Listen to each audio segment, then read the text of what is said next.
ओम श्री सद्गुरुदेव भगवान की जय।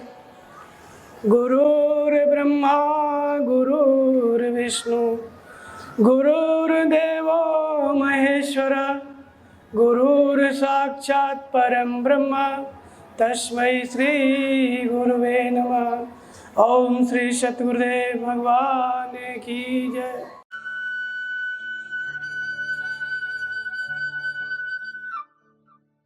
भगवान के अनेक अवतार हुए, उनमें से एक हरि अवतार हुआ। हरि अवतार का कारण है गजेंद्र का उद्धार, गजराज का उद्धार, गजराज का मोक्ष। भागवत महापुराण में ये कथानक है, जैसे कि हरि अनंत हरि कथा अनंता, कहाँ सुने बहुविध सब संता। अवतार का अनंत विधान है।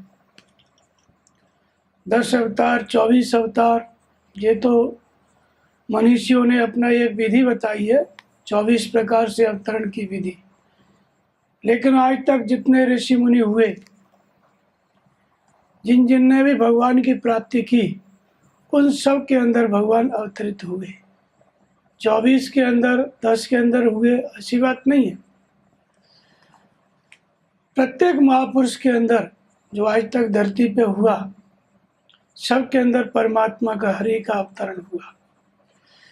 भगवान का एक नाम हरि है, क्योंकि वे शुभ और अशुभ का हरण कर लेते हैं, बदले में अपने स्वरूप को प्रदान कर देते हैं, इसलिए उनका एक नाम हरि है। और जो इस स्वरूप को प्राप्त कर लेता है, उनको सद्गुरु कहते हैं। इसलिए तुलसीदास जी कहते हैं, बंदा गुरुपद कंज कृपा सिंधु नर रूप हरि। नर रूप में, मनुष्य शरीर में वो हरि हैं, साक्षात भगवान ही है, भगवान के ही स्वरूप है। तो हरि का अवतार, जो ये कथानक है गजराज के मोक्ष का, ये किसी हाथी या जानवर का नहीं है, बल्कि पुराणों में जो कथानक बताए गए एक प्रकार के रूपक है। भगवान की अवतरण की विधि है। इस कहानी के माध्यम से परमात्मा कैसे अवतरित होता है और कैसे उसके जन्म मृत्यु के कारणों का, काल का संहार करता है और भक्त को स्वरूप की स्थिति प्रदान करता है, अपने स्वरूप को प्रदान करता है, वही बात इस कथानक में भी बताई गई। तो इसलिए कल्प कल्प प्रति प्रभु अवतरहि, चार चरित्र नाना विध करहि। प्रत्येक कल्प पे भगवान का अवतार होता है। प्रत्येक मनवंतर पे भगवान अवतार लेते हैं, उसी मनवंतर को कल्प कहते हैं। तो ऐसी बात नहीं है कि मनवंतर बीत जाता है, 4 युग 1000 बार बीत जाते हैं। तो ब्रह्मा का एक दिन होता है, उसमें कई मनवंतर बीतते हैं। एक कल्प उसको कहते हैं, कल्प में 14 मनवंतर होते हैं। तो प्रत्येक मनवंतर पे अवतार बताए गए, ऐसी बात नहीं है। अवतार का अनंत विधान है, सदा कल्प कल्प प्रति प्रभु अवतार है। कल्प कल्प प्रत्येक संकल्प पे भगवान अवतार लेते हैं। यदि भक्त है, अनुरागी है, तो उसके विचार के साथ ही भगवान अवतरित होकर उसको उसका मार्ग प्रशस्त करते हैं। और अवतार के लिए गिलानी होना आवश्यक है। यदा यदा धर्मस्य ग्लानिर्भवति भारत, एक बार भूपत मन माही भई ग्लान मोरे सुत नाही। गिलानी होना बहुत आवश्यक है, तभी अवतरित होते हैं भगवान। ठीक इसी तरह का ये दृष्टांत है गजराज का। इसमें भी उसको जब अत्यंत ग्लानि होती है तो भगवान अवतरित होते हैं और उसका उद्धार करते हैं। कहानी अवतार का जो कथानक है वो इस प्रकार है। एक राजा था, इंद्रदुम्न उसका नाम था। दक्षिण भारत में कोई राज्य था, वहाँ का वो राजा था। बहुत प्रतापी राजा था, कोई कमी नहीं थी, लेकिन राजकाज में ध्यान नहीं देता था। उसका कहना था कि हमारा राजकाज भगवान देखेंगे, परमात्मा देखेंगे। और धीरे धीरे राजकाज में उसका मन कम लगने लगा और एक समय ऐसा आया कि उसको वैराग्य हुआ, वो अपना भजन करने लग गया। भजन करने लग गया। तो भजन करने लगा तो एक समय की बात है कि अगस्त्य मुनि उस रास्ते से गुजरे अपने शिष्यों के साथ, लेकिन राजा ने उठ करके अभिवादन नहीं किया, उनका स्वागत सत्कार नहीं किया। तो अगस्त्य मुनि ने श्राप दिया कि तू हाथी की तरह बैठा हुआ है, तो अगले जन्म में हाथी हो जा। इस तरह से वो राजा इंद्रदुम्न नाम का राजा दूसरे जन्म में गजराज हुआ, गजेंद्र हुआ। और जब गजेंद्र हुआ तो त्रिकुट पर्वत पर रहने लगा, त्रिकुट पर्वत के जंगलों में रहने लगा। और उसका बहुत बड़ा परिवार था, सैकड़ों हथनियाँ उसके साथ थीं, उनके बच्चे थे। और उस वन में विहार करता था निर्भय होकर के, कोई उसको भय नहीं था। वन के अन्य जीव भी उसके सहारे थे, वो भी सोचते थे छोटे मोटे जीव कि भाई इतना प्रतापी गजराज जब इस जंगल का राजा है तो हम लोग को भी कोई चिंता नहीं है। ऐसे बहुत अच्छे से उसका समय बीत रहा था। एक दिन गर्मी का समय था, उसको प्यास लगी, संपूर्ण परिवार सहित वो पानी पीने के लिए पानी की तलाश में गया। तो नीचे एक सरोवर था, त्रिकुट पर्वत के नीचे। उस सरोवर में जा कर के उसने जल ग्रहण किया। सभी ने जल ग्रहण किया, पानी पिया, लेकिन पानी पीने के बाद वो किलोले करने लगा, जैसा कि हाथी का स्वभाव होता है, मस्ती करने लगा। जल खींच के और सभी बच्चों पर, हथनियों पर डालने लगा, विनोद करने लगा। इस तरह से उस जल के अंदर थोड़ा, सरोवर के जल के अंदर हलचल हुई और उसी में रहता था मगर। जो मगर रहता था उसके अंदर, तो जब उसको लगा कि हमारे क्षेत्र में कौन आ गया, देखा कि तो पूरे जलाशय को तरंगित कर दिया, छिन्न भिन्न कर दिया, पानी को भी मैला कर दिया। तो उसने दौड़ के इसका गज का पैर पकड़ लिया, हाथी का पैर पकड़ लिया। तो पहले तो हाथी को लगा कि मगरमच्छ है, अपने बल का बड़ा अभिमान था कि ये कहाँ कितनी देर तक पकड़े रहेगा, मैं इससे छुड़ा लूँगा। लेकिन जैसे ही वो जोर लगाने लगा छुड़ाने के लिए, वैसे ही मगर के जो ताकत है पानी में 10 गुनी हो जाती है।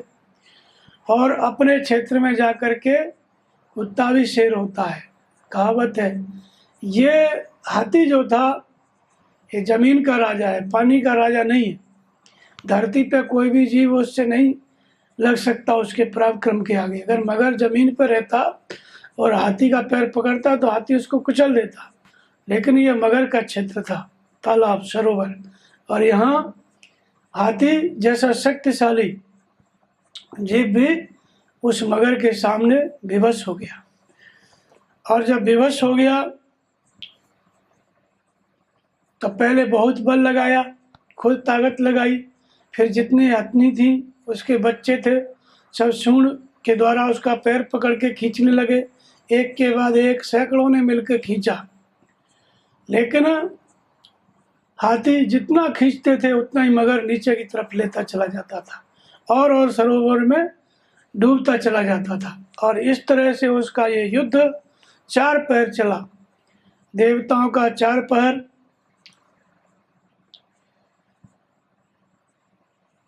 4 पहर जो है देवताओं का चला, मनुष्यों का 1000 साल होता है। 1000 साल तक, सहस्र वर्ष तक उस मगर का और उस हाथी का, गजराज का युद्ध चलता रहा। अंत में मगर खींचने में सक्षम हुआ, हाथी की पराजय होने लगी। पहले बहुत अपने बल से काम लिया, लेकिन जब देखा कि अब मेरा बल काम नहीं कर रहा है, तब फिर उस तालाब में से कमल का पुष्प लेकर के और अपनी सूंड में लगा करके, सूंडी उसकी जो थी बहुत थोड़ी सी बची थी, और फिर भगवान की प्रार्थना किया उसने। भगवान की प्रार्थना किया, और जब भगवान की प्रार्थना आर्त भाव से जब पुकारने लगा तो सुनारी मैंने निर्बल केवल राम, जब लग गजबल आप उस रहा, नेक सरो नहीं काम। जब तक खुद का बल काम कर रहा था तब तक काम नहीं आया, लेकिन जैसे ही वो निर्बल हो गया, भगवान के प्रति समर्पित हो गया, अपने आप को भगवान की झोली में फेंक दिया, वैसे ही भगवान जिस स्थिति में थे उसी स्थिति में चले आए, गरुड़ पर बैठ कर के तेजी से, और उसके बाद आकर के चक्र सुदर्शन, पहले उसको हाथी को सूंड पकड़ करके मगर के सहित बाहर खींचा और चक्र सुदर्शन से उसका गला काटा मगर का, और इस तरह से मगर का भी उद्धार हुआ और हाथी का गजराज का भी उद्धार हुआ। इस तरह की ये कहानी है। वास्तव में प्रत्येक रूपक हमारे शास्त्रों में, पुराणों में ऐसी बात नहीं है कि कभी भूतकाल में एक घटना घटी, कोई मगर था, कोई हाथी था और फिर उसके साथ एक घटना घटी। हाथी क्या है? एक कथानक है एक प्रकार का, कैसे भगवान इस जीव का उद्धार करते हैं। तो हाथी को महापुरुषों ने शास्त्रों में इसको मन की संज्ञा दी है। मन जब कामनाओं से युक्त होता है तो मदमस्त हाथी की तरह होता है, मदान्ध होता है और ये किसी की नहीं सुनता है। भगवान कृष्ण अर्जुन ने भी कहा कि भगवान ये मन तो वायु से भी तेज चलने वाला है। अभी अभी जो आपने योग बताया इसमें समत्व स्थिति मिलती है, सम दृष्टि मिलती है, लेकिन मैं तो देखता हूँ कि मन रुकता ही नहीं है, हवा से भी तेज चलने वाला है। भगवान ने समाधान करते हुए कहा कि निसंदेह मन वायु से तेज चलने वाला है, लेकिन अभ्यास और वैराग्य के द्वारा इसका निदान संभव है, इसको रोका जा सकता है। तो इसी तरह से ये मन क्या है? यही हाथी है, लेकिन कब? जब कामनाओं से संयुक्त है, वासनाओं से संयुक्त है, तो ये मन क्या है? मदमस्त हाथी की तरह है। मन मतंग माने नहीं जब लग खता न खाए। मन जब तक संभलता नहीं है, जब तक उसको धोखा नहीं मिलता है संसार से, तब तक वो अपने आप को नहीं संभालता है। तो ठीक ये मन जो है यही हाथी है। तुलसीदास जी भी कहते हैं कि मन कर विषय अनल बन जरई, होए सुखी जो यहीं सर पर ही। मन कर विषय, मन करी माने हाथी। मन जो है, मन रूपी हाथी विषय रूपी अग्नि में जल रहा है, विषय रूपी अग्नि में जल रहा है। इसका मतलब होता है कि सुबह से शाम तक मन में नाना प्रकार के विषय, नाना प्रकार के विषय मन में चलते रहते हैं। ये काम करना है, ये काम करना है, ये काम करना है, ये जल रहा है, सुलग रहा है। वही सुखी जो यही सर पर ही। एक विषय रूपी अग्नि है और दूसरा यही सर पर ही भक्ति रूपी रस से भरा हुआ तालाब है। भक्ति रूपी जल, भक्ति रूपी जल का तालाब अगर इसमें पड़ जाता है, ब्रह्म विद्या का मनन, ब्रह्मसर इसको कहा गया है। इसी को मानसरोवर, मानस कहा गया है। मनन चिंतन करने लगे, भक्ति करने लगे, भक्ति रूपी जल में ये गिर जाए तो हो सुखी जो ईश्वर पर ही। भक्ति करने लगे तो ये सुखी हो जाए। तो इसलिए मन ही क्या है? हाथी है। अगर हाथी कोई पशु होता तो भगवान कृष्ण कहते हैं कि कर्मानुबंधिनी मनुष्य लोके, इस संसार रूपी वृक्ष है जिसमें ऊपर को परमात्मा जिसका मूल है, नीचे प्रकृति पर्यंत शाखाएं हैं और गुणा प्रबद्धा विषय प्रवाला, गुणों के अनुसार सात राज तम तीनों गुणों की तरंगों के अनुसार इस मनुष्य योनि में, मनुष्य शरीर में ये बांधने वाली है। किसके माध्यम से? अहंकार और ममता। मैंने ये किया, मैं ये करूँगा, ऐसा आदमी सोचता रहता है और ममता करता रहता है, ये मेरा है, ये मेरा है, ऐसा करके बंधता चला जाता है। किस योनि में?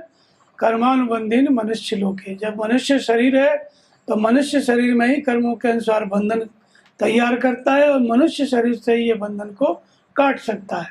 दूसरी योनियां, दूसरे शरीर, चाहे हाथी हो, कोई भी पशु हो, सब भोगने के लिए है, वो अपना उद्धार नहीं कर सकते।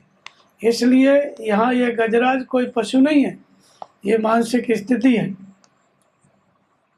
और जितने भी शास्त्रों में उदाहरण आए, जैसे जटायु है, गिरिधराज, काकभूषुंडी है, जामवंत हैं, तो ये भी सब संतों के नाम हैं कि ये कुवेश साधु सन्मानु और जिम जग जामवंत हनुमान। जैसे जामवंत है, हनुमान है, ये सब संत हैं, संतों के नाम हैं। तो इसलिए दूसरे किसी शरीर से उद्धार हो भी नहीं सकता। इसलिए मनुष्य शरीर में जो साधक भजन करने लगता है तो उसकी मन की स्थिति इसमें बताई गई कि कैसे मन विषयों में जकड़ा रहता है, और इसी मन को ये मनन करने की क्षमता किस में होती है? हाथी इत्यादि जीवों में नहीं होती है, ये केवल मनुष्य में होती है। तो नर तन भव बारिद का बेरो, सन्मुख मरुत अनुग्रह मेरो। ये मनुष्य शरीर क्या है? ये बेड़ा है, भव बारिद। भव बारिद माने संसार रूपी समुद्र, इसको पार करने के लिए ये बेड़ा है। इसी मनुष्य शरीर से ही उस पार जाया जा सकता है, इसको पार किया जा सकता है। और फिर तुलसीदास जी एक जगह और कहते हैं कि सुर दुर्लभ सदगंधन गावा, बड़े भाग्य मानुष तन पावा। यदि हाथी के शरीर से उद्धार हो सकता था या किसी और जानवर के शरीर से उद्धार हो सकता था तो उनको कहना चाहिए था कौवे का तन, हाथी का तन बड़े भाग्य से मिलता है, मनुष्य का तन क्यों बोला? वास्तव में उद्धार मनुष्य शरीर से ही हो सकता है। बड़े भाग्य मानुष तन पावा, मनुष्य शरीर से ही उद्धार हो सकता है। और इसकी दुर्लभता है। दुर्लभता क्या है? कि ये देवताओं को भी दुर्लभ है, सुर दुर्लभ, क्योंकि देवता अपने उस शरीर में भोग सकते हैं लेकिन भगवान की प्राप्ति नहीं कर सकते, मोक्ष की प्राप्ति नहीं कर सकते। मोक्ष प्राप्त करना है तो उनको मनुष्य शरीर में आना पड़ेगा, भजन करना पड़ेगा, फिर तभी मुक्त होंगे। जिस शरीर में वो देव शरीर में है, देव योनि में, तो सिर्फ वो भी भोग सकते हैं, कुछ समय तक का वो शरीर होता है, फिर गिर करके क्षीणे पुण्य मृत्युलोकम विसंति, मृत्युलोक में आना पड़ता है। इंद्र एक बार गिरा तो गिरगिट हुआ, नहुष गिरे तो अजगर हुए इंद्र पद से। इस तरह से ये भी स्थायी नहीं है। तो इसलिए काम क्रोध मद लोभ मोह भय भूख प्यास सब ही के, और मनुष्य देह सुर साध सुरात शोषणीय सी पी के। काम है, क्रोध है, लोभ है, मोह है, भूख है, प्यास है, ये सभी जीवों में पाई जाती है।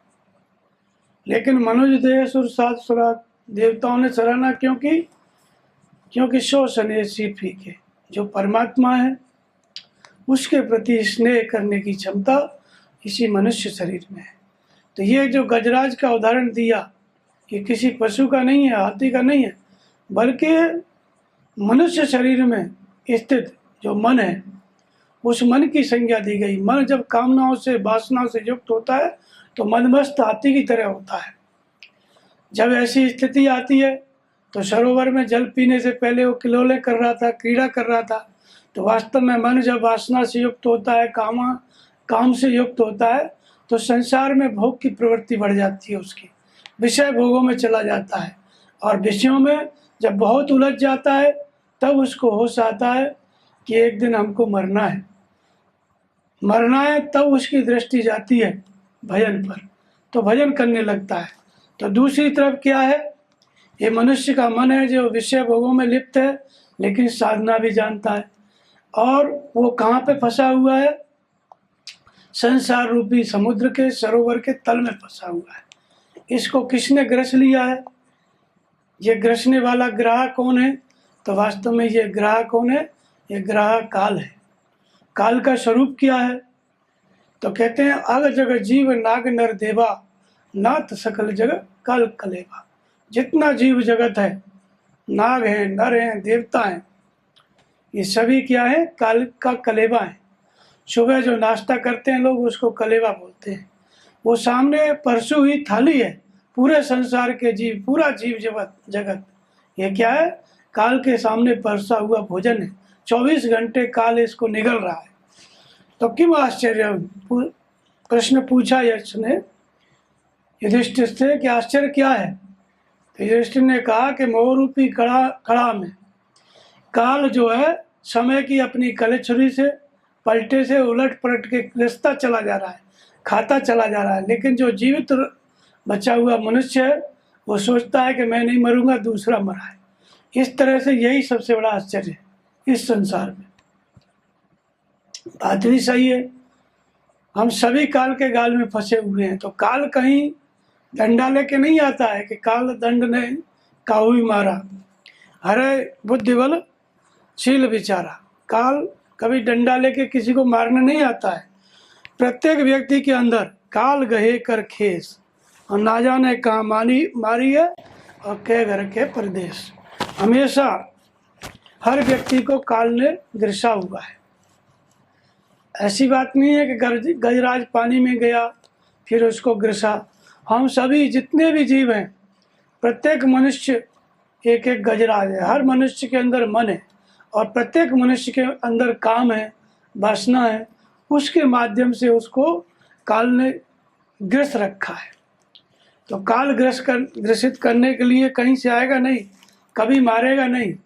लोग सोचते हैं कि जन्म हुआ है और जन्म होने के बाद कभी मृत्यु होगी, ऐसी बात नहीं है। जन्म लेते ही व्यक्ति मरना शुरू हो जाता है। काल काल सब कोई कहे, काल कोई नहीं जानता है, काल न जाने कोई। काल काल सभी कहते हैं कि काल आ गया, काल आ गया, लेकिन काल न जाने कोई। जियती मन की कल्पना, काल कहावे सोई। आखिर ये काल है कहाँ? ये किसकी प्रेरणा से काम करता है? जितनी मन की कल्पना। मन जो कल्पना करता है वे सभी कल्पना हमारा काल बन जाती है। तो ये ग्रह क्या है? ये मगर है। तुलसीदास जी कहते हैं ग्रह, इसको मगर कहते हैं और इसको क्या कहते हैं? काल। ये काल कहाँ रहता है? तो रविकर नीर वसे अति दारुण और मकर रूप ते माही। रविकर नीर वसे अति दारुण, मकर रूप ते माही, और बदनहीन सो ग्रसे चराचर, पान करंजे जाए। रविकर नीर, मृग तृष्णा का जल। राजस्थान में रेत होता है और जब राजस्थान में गर्मी पड़ती है, 50-52 डिग्री टेम्परेचर होता है, तो उस रेत पे लहर पैदा हो जाती है। ऐसे लगता है जैसे पानी का तालाब भरा हुआ है, नदी की लहर उठ रही है, समुद्र की लहर उठ रही है। इस तरह से उस पर आभास होता है गर्मी में। और मृगा जो होता है, रेगिस्तानी मृगा, वो प्यासा होता है, उसको लगता है कि पानी भरा हुआ है, दौड़ लगाता है।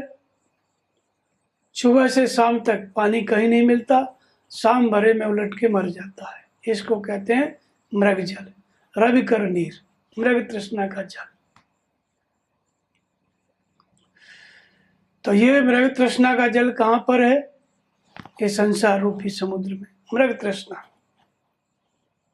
संसार रूपी समुद्र में ये जल है। और इसके अंदर जो वास करता है इस सरोवर में, संसार रूपी सरोवर में, संसार रूपी समुद्र में, वो क्या है?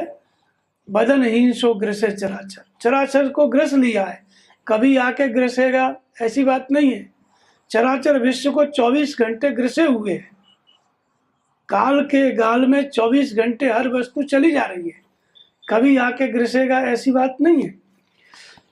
तो इसलिए कहा नाथ सकल जग काल कलेवा, अग जग जीव नाग नर देवा। सभी काल के कलेवे हैं, 24 घंटे काल के गाल में चले जा रहे हैं। अब जैसे आकाश है, आकाश में सूर्य है, वैज्ञानिक कहते हैं कि इसकी भी आयु क्षीण हो रही है। पृथ्वी है, इसकी भी आयु क्षीण हो रही है। कबीर इसको कहते हैं मरी है धरन आकाशा, 14 भवन चौधरी मरी है, तेने उनकी क्या आशा। चांद सूरज तारागण मरी है धरन आकाशा, ये सब मरेंगे। इसका मतलब ये नहीं है काल मनुष्य के लिए आता है। सभी जीव जगत, पूरी सृष्टि, विधाता ब्रह्मा आ ब्रह्म भुवना लोक का पुनरावर्तन अर्चना। काल पाकर के ब्रह्मा भी परिवर्तित हो जाते हैं, देवता असुर सभी काल के कलेवे हैं। तो ये ग्रसा हुआ है चराचर को, इसी को कहते हैं मगर। इसी को काल कहा गया, इसी को मगर कहा गया। और ये कहाँ रहता है? मृग तृष्णा के जल में। मृग तृष्णा का जल क्या है? मृग तृष्णा का मतलब होता है कि मनुष्य जो है, इस संसार रूपी जल क्या है? इसी को मृग जल कहा गया, मृग तृष्णा। एक कामना पूरी हुई तो उसको लगता है कि अब संतुष्टि मिल जाएगी, तृप्ति मिल जाएगी, सुख मिल जाएगा, लेकिन नहीं मिलता है। फिर दूसरी कामना आ जाती है, दूसरी वासना आ जाती है, उसको छोड़ के उस पर मन चला जाता है, फिर उसकी पूर्ति में लग जाता है, उसकी भी पूर्ति हो गई तो तीसरी आ जाती है।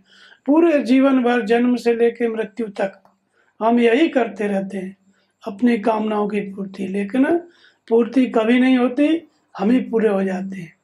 तो भोगो न भोक्ता भय में भोग, भोग कभी समाप्त नहीं होते, बल्कि भोक्ता ही समाप्त हो जाता है।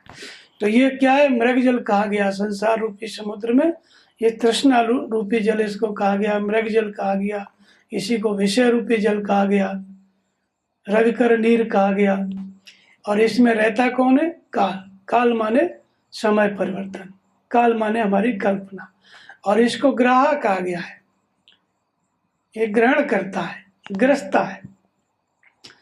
लेकिन ग्रस्ता किस माध्यम से है, यदि आप कल्पना नहीं करोगे, विचार नहीं करोगे, संकल्प नहीं करोगे, इच्छा नहीं करोगे, तो काल आपको नहीं खाएगा। तो काल जो है आपको नहीं खा सकता है। हाँ, काल किसको खाता है, जो कल्पना करता है, इच्छा करता है। तो इच्छा काया इच्छा माया इच्छा जग उपजाया, कहे कबीर जो इच्छा विवर्जित ताका पार न पाया। जो इच्छाओं को जीत लिया उसका वो अपार हो गया, उसको काल नहीं खाता है। तो इसलिए हमारे मन की कल्पना, ये मन की कल्पना क्या है, मन की कल्पना हम किससे करते हैं, मन की दृष्टि से, सूरज से। तो एक तो काल रूपी ग्रह मगर, और ये ग्रहण, ये सबको चराचर को ग्रस रखा है। लेकिन वो माध्यम क्या है, हमारा मन जो विषयोन्मुखी है, मन की दृष्टि सूरत जो ग्रहण करती है, किसको, विषयों को। विषयों को नहीं ग्रहण कर रही है, वो हमारा काल बनती चली जा रही है। जितना जितना हम विचार करते जा रहे हैं, इच्छा करते जा रहे हैं, वो एक एक इच्छा वही काल है। इच्छा आएगी, इच्छा पूर्ति के लिए हमें परिवर्तित होना पड़ेगा। समय परिवर्तन यानी शरीर परिवर्तन, शरीर परिवर्तन माने काल, काल माने समय का परिवर्तन, समय का परिवर्तन माने ये शरीर बदला दूसरा मिला, शरीर परिवर्तन। तो ये काल के ग्रास में पूरा संसार चला जा रहा है। इसी काल ने ग्रस रखा है किसको, कामनाओं से संयुक्त जो मन रूपी हाथी है उसको। ये भजन की विधि, कोई न कोई महापुरुष मिल गए, भजन जानता है। जैसे इंद्रदुम्न नाम का ये राजा था पिछले जन्म में, तो मन सहित इंद्रियों को जीतने में लगा। इंद्रदुम्न मतलब द्वैत पर विजय पाने के लिए, द्वैत पर विजय माने काल पर विजय, विजय पाने के लिए वो भजन में लगा था राजा। श्राप लग गया, इसलिए उसको वो लेना पड़ा।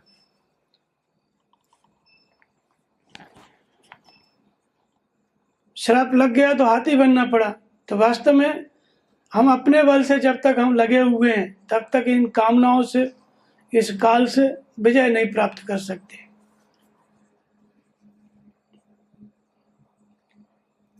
अपने मन से हम काल को नहीं जीत सकते। तो बहुत दिन तक लड़ा वो, कितने दिन तक लड़ा, 1000 साल मनुष्यों का, 1000 साल तक वो लड़े गज और ग्रह। और 4 पहर युद्ध भयो, 4 पहर तक युद्ध हुआ। 4 पहर मतलब मनुष्यों के 1000 वर्ष और देवताओं के 100 वर्ष। तो 4 पहर युद्ध भयो सिंधु के किनारे, पहले सरोवर में घुसा, अब सिंधु हो गया। 4 पहर तक युद्ध हुआ, 4 पहर तक युद्ध लड़ा उसने।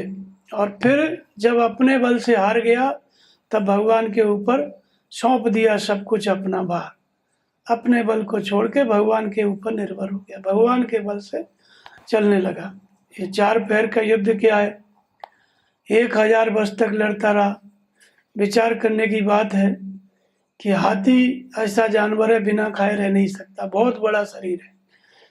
अगर इसको हम हाथी समझते हैं तो 1000 वर्ष तक वो बिना खाए उस जलाशय में कैसे युद्ध करता रहा, जिंदा ही नहीं बच सकता है। वास्तव में ये सब साधक के अंतःकरण की स्थिति है। जैसे ही हमारा मन, जब पता चलता है काल ने ग्रस रखा है, फिर हम प्रार्थना शुरू करते हैं। सबसे पहले हम तत्वदर्शी महापुरुष की शरण में जाते हैं। हृदय स्थित ईश्वर, उसी को हरि कहते हैं, सर्वस्व का हरण कर लेते हैं, बदले में अपना स्वरूप प्रदान करते हैं। तो भगवान वहीं से प्रकट होते हैं, प्रेम दे प्रकट हुए में जाना। हर व्यापक सर्वत्र समाना, सर्वत्र समान रूप से व्याप्त है, लेकिन हृदय में प्रकट होता है। वो हरि कहाँ प्रकट होता है? हृदय में। तो इसलिए चार पहर का मतलब होता है बैखरी मध्यम पश्चिंती परा। जब हम किसी महापुरुष की शरण में जाते हैं, हृदय स्थित ईश्वर में श्रद्धा स्थिर करते हैं, उसकी प्रेरणा से हमको तत्वदर्शी सदगुरु मिलते हैं, जो हरि के स्वरूप हैं, कृपा सिंधु नर रूपारी, वही भगवत स्वरूप हैं।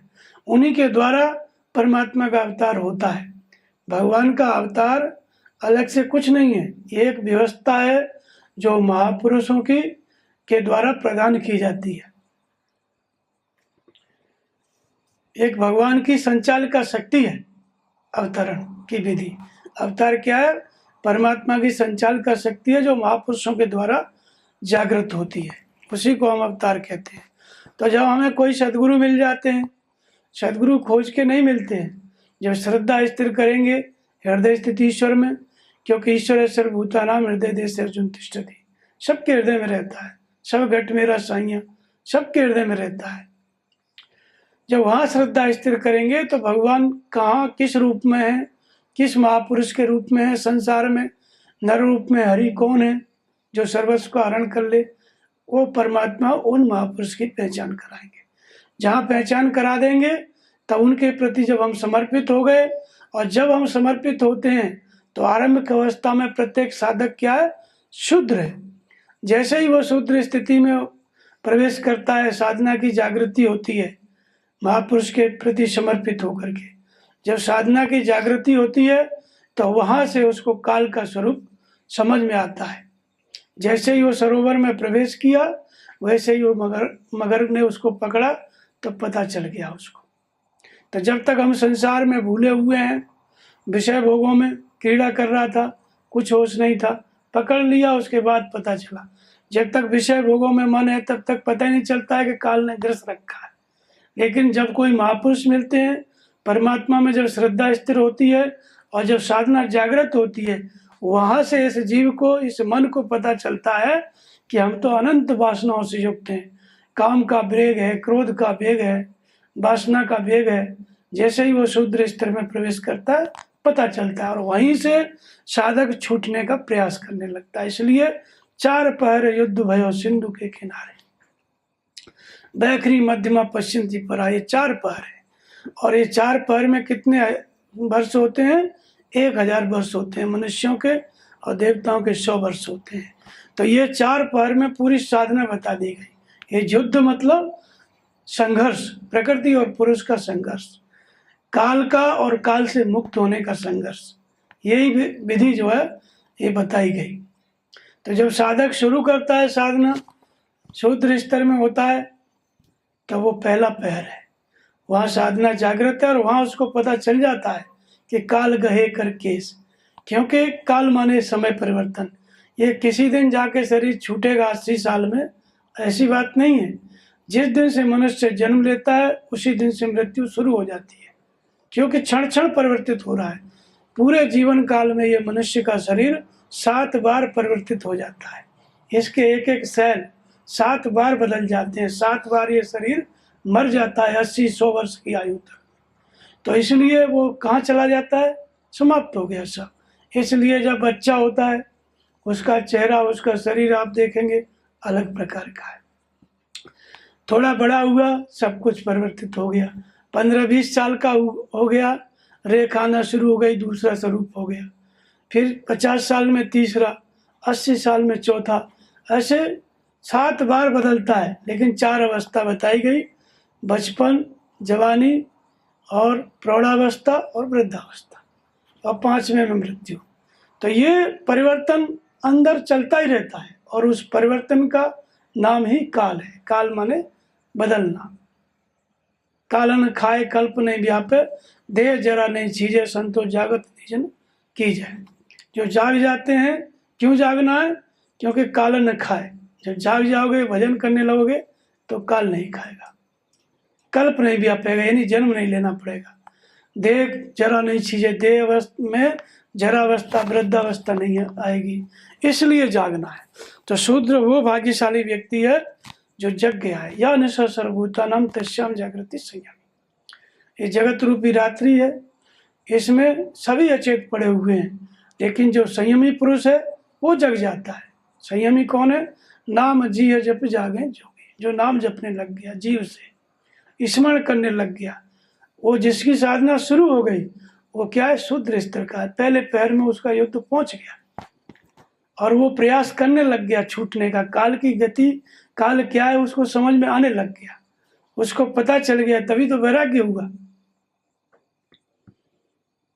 जब वो हाथी फंसने लगा, मगर ग्रहण करने लगा, तो उसके जितने साथी थे, पत्नी बच्चे सब छोड़ के भाग गए। उसने कहा कि तुम लोग कहाँ जा रहे हो? जीवन भर तुम्हारे पीछे में मरता रह गया, कहाँ छोड़ छोड़ के जा रहे? बोले अब तुम्हारे चक्कर में हम नहीं रहेंगे, अब तुम तो जा ही रहे हो, जाओ, हम तो अपना जीवन जिएंगे। तो इसी तरह से मनुष्य के अंदर क्या है? सब कुछ धीरे धीरे छोड़ने लगता है। जब काल आता है तो घर परिवार सब कुछ अपने आप छूट जाता है, पता चल जाए उसको। तो ऐसे ही वही स्थिति जब वृद्धावस्था में हमको लगता है कि अब कोई साथ नहीं देगा, वही स्थिति जब साधना जागृत हो जाती है, शूद्र स्तर का साधक हो जाता है। वो शूद्र स्तर का साधक कौन है? वही गजराज है। शूद्र स्थिति में उसको पता चल जाता है कि आज नहीं तो कल मृत्यु को प्राप्त होना है, इसलिए आज ही समझ लो कि हम मर गए तो सन्यासी हो जाओ, भजन करने लगो, समझो संसार से मर गए, भगवान में चलो। तो उसी दिन वो अपनी मृत्यु को देखने लगता है, काल को। जब काल को देख लेता है, वही भगवान से प्रार्थना करता है, वही छूटने का प्रयास करता है। सब लोग तो ग्रसित हैं, खोए हुए हैं। पहले वो भी क्रीड़ा कर रहा था जल में, उसको पता ही नहीं चला हाथी को। जब वो अंदर खींचने लगा तब समझ में आया। तो ये अंदर खींचने वाली स्थिति क्या है? जब महापुरुष मिल जाते हैं, साधना जागृत हो जाती है, तब समझ में आता है कि ये तो काल के गाल में हम चले जा रहे हैं। तभी वैराग्य होता है और तब वो छूटने के लिए फिर प्रार्थना माने भजन। तो बैखरी से भजन शूद्र अवस्था में, फिर मध्यमा से भजन, मध्यम से भजन। नाम का जप की 4 श्रेणियां हैं।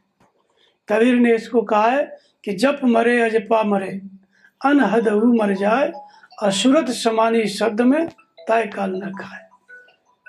यहाँ पर भी काल मगर है। ये 4 पैर युद्ध के बाद भगवान ने इसके काल से छुड़ा लिया, मगर की गर्दन काट दी। वही बात कबीर कहते हैं कि जप मरे अजपा मरे, अनहदहु मर जाए, सूरत समानी शब्द में ताय काल न खाए। सूरत जब विश्व में समाई हुई है तो मगर है, वही काल है। और सूरत जब नाम जपने लग गई तो नाम जप की पहली अवस्था बैखरी, जैसे ओम ओम ओम। ओम माने वह परमात्मा, हम माने आप स्वयं। वह परमात्मा जो सर्वस्व का हरण कर लेता है, हरि बदले में अपना स्वरूप प्रदान करता है, वो कहाँ पर है? हमारे हृदय में। उसका नाम क्या है? ओम। तो ओम का जप हमको पहले बोल के करना है, बैखरी से। जब बोल के करेंगे, जितनी देर तक आप भजन करेंगे उतना ही काल से अपना छूटेंगे। तो इसमें क्या रहता है कि साधक आधी दूरी तक अपने बल से भजन करता है, अपना बल लगाता है। तब तक उसको जो है आभास तो होता है, प्रयास तो करता है, लेकिन छूट नहीं पाता है। तो बैखरी से जप रहा है अपने बल से, थोड़ा बहुत भगवान की भी जानकारी है, लेकिन अपने बल से भजन कर रहा है, अपने मन से कर रहा है।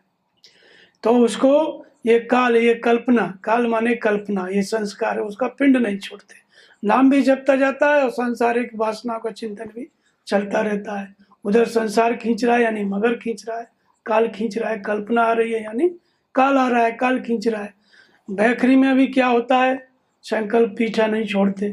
मध्यमा से जपता है, वहाँ पे भी संकल्प पीछा नहीं छोड़ते, कल्पनाएं पीछा नहीं छोड़ती, अर्थात काल पीछा नहीं छोड़ता है, वहाँ पे भी ग्रस रखा है। फिर आती है पश्यंती।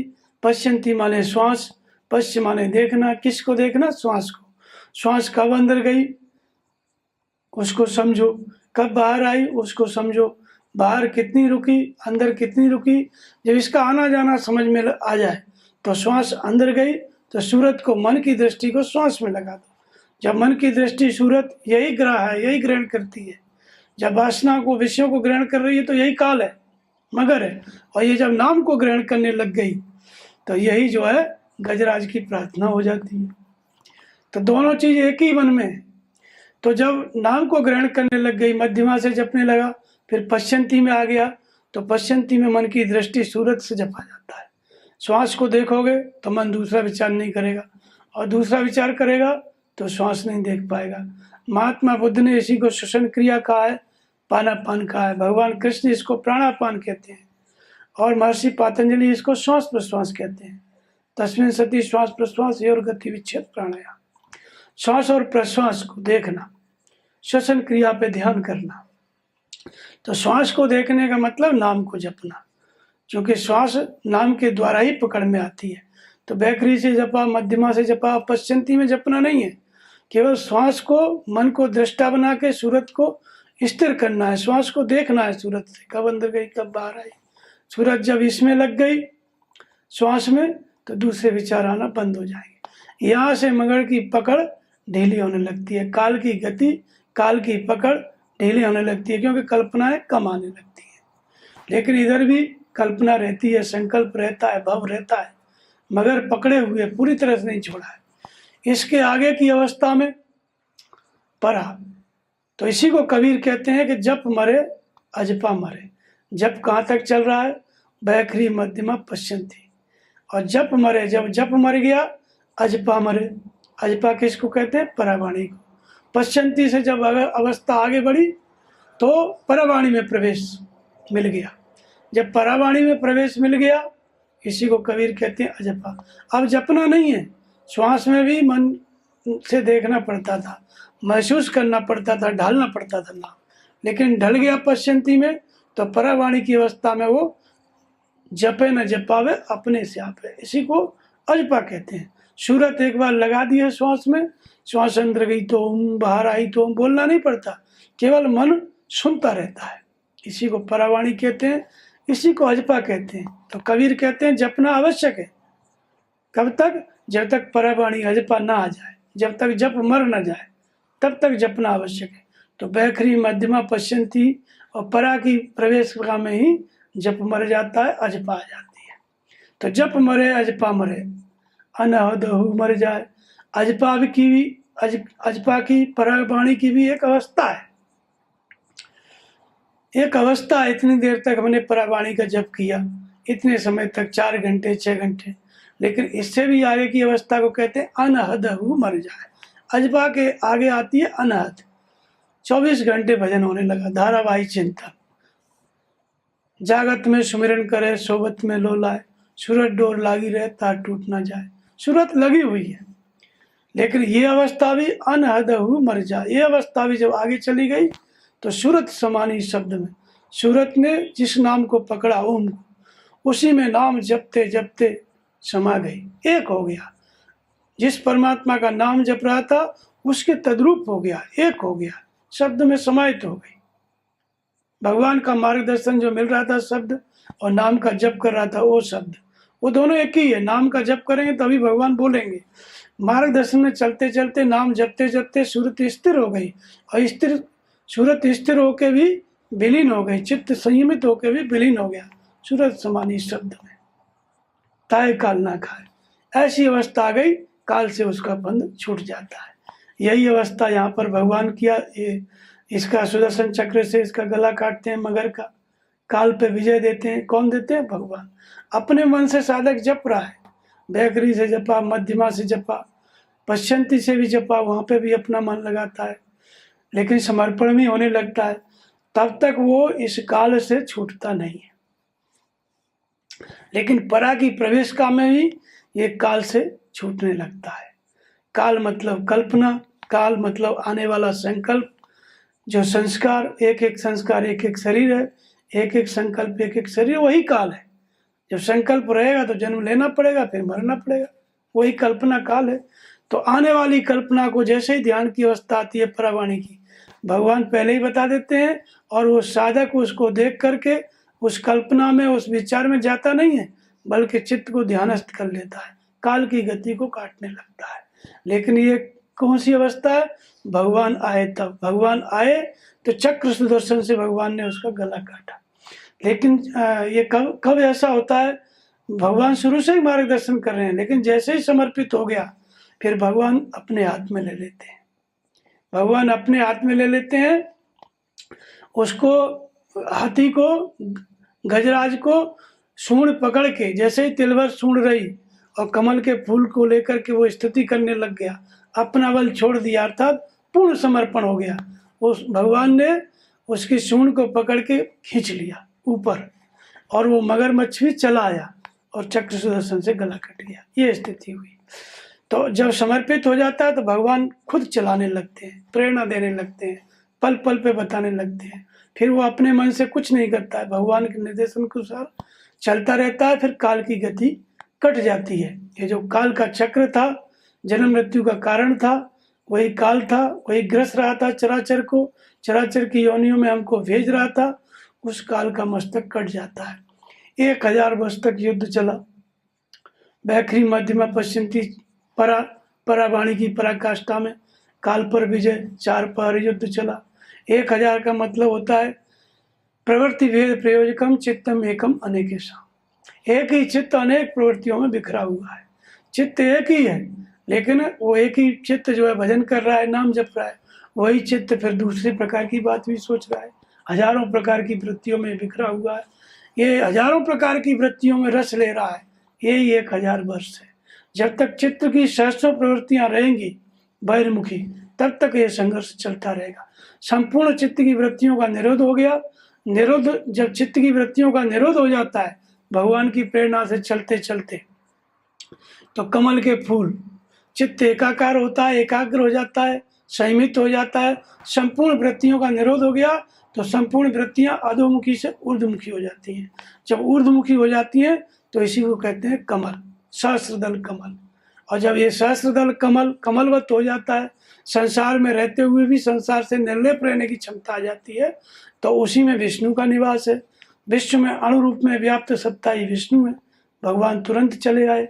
जैसे ही प्रार्थना किया कमल का फूल लेके भगवान चले आए। भगवान ने तुरंत काल का फांस काट दिया, काल का वध कर दिया, काल से उस भक्त को छुड़ा लिया। तो जैसे ही अधोमुखी से वृत्तियां ऊर्ध्वमुखी हुई, चित्त का निरोध हुआ। निरुद्ध चित्त में विश्व में अणु रूप में व्याप्त सत्ता ही विष्णु है। और कहीं से आना नहीं है भगवान को। विश्व में अणु रूप में व्याप्त है, कण कण में व्याप्त है, हमारे हृदय में भी है। जैसे ही मन निर्मल हुआ, चित्त निरोध हुआ, सहस्रों वृत्तियां अधोमुखी से ऊर्ध्वमुखी हुई, प्रार्थना और भजन और संयम इस स्तर पर पहुंचा, वैसे ही भगवान प्रकट हो जाते हैं विष्णु। और चक्र सुदर्शन मतलब होता है शुभ का दर्शन। शुभ दर्शन मतलब परमात्मा का दर्शन। तो अध्यात्म ज्ञान नित्यत्वम तत्व ज्ञानार्थ दर्शनम एतत् ज्ञान मृति प्रोक्तम अज्ञानम यथोन्यथा। ये क्या है? ये सुदर्शन चक्र है। जैसे जैसे भगवान बताते जाएं अध्यात्म ज्ञान, आत्मा मार्गदर्शन करे। आत्मा त्रिकालज्ञ है, सर्वज्ञ है, लेकिन हम त्रिकालज्ञ नहीं है। आत्मा जागृत होकर के मार्गदर्शन करे, यहाँ से सुदर्शन चक्र आरंभ होता है। और आत्मा के निर्देशन को, भगवान के निर्देशन को, विष्णु के निर्देशन को जब भली प्रकार साधक समझने लग गया, परावाणी की पराकाष्ठा में ज्यों का त्यों समझ पाता है।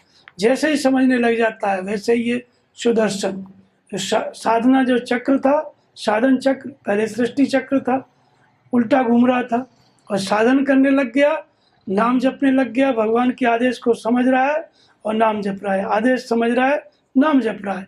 ये साधन चक्र है।